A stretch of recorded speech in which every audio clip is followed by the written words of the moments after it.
Well, thank you for joining us tonight and for a fascinating talk. First question of tonight's three-question interview. Does the European Central Bank look to historical or contemporary examples when developing new policy tools for addressing low inflation rates?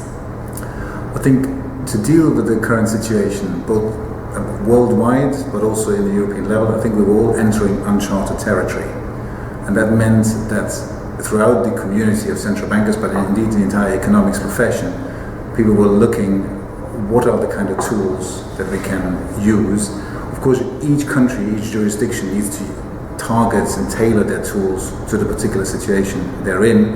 But of course, there is a kind of a mutual kind of looking at what the others are doing and how those are working. Second question of the evening. Is the creation of a more effective political or economic union possible without subverting democracy?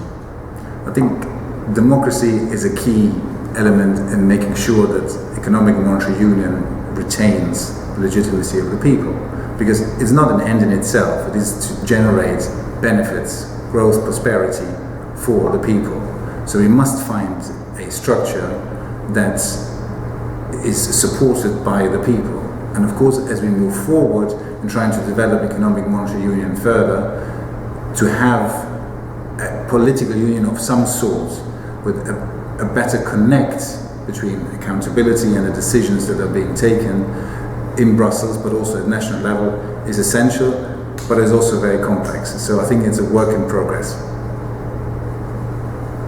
Third question of the evening, and the last one. What reforms need to be instituted to better tackle any future crisis?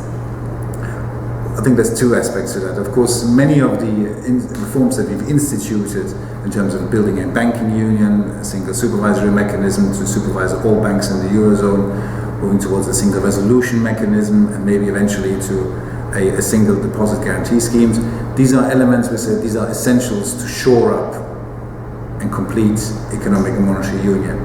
Of course, there's an element where you say we're always developing the tools to tackle the past crisis because we don't know what the future crisis will be.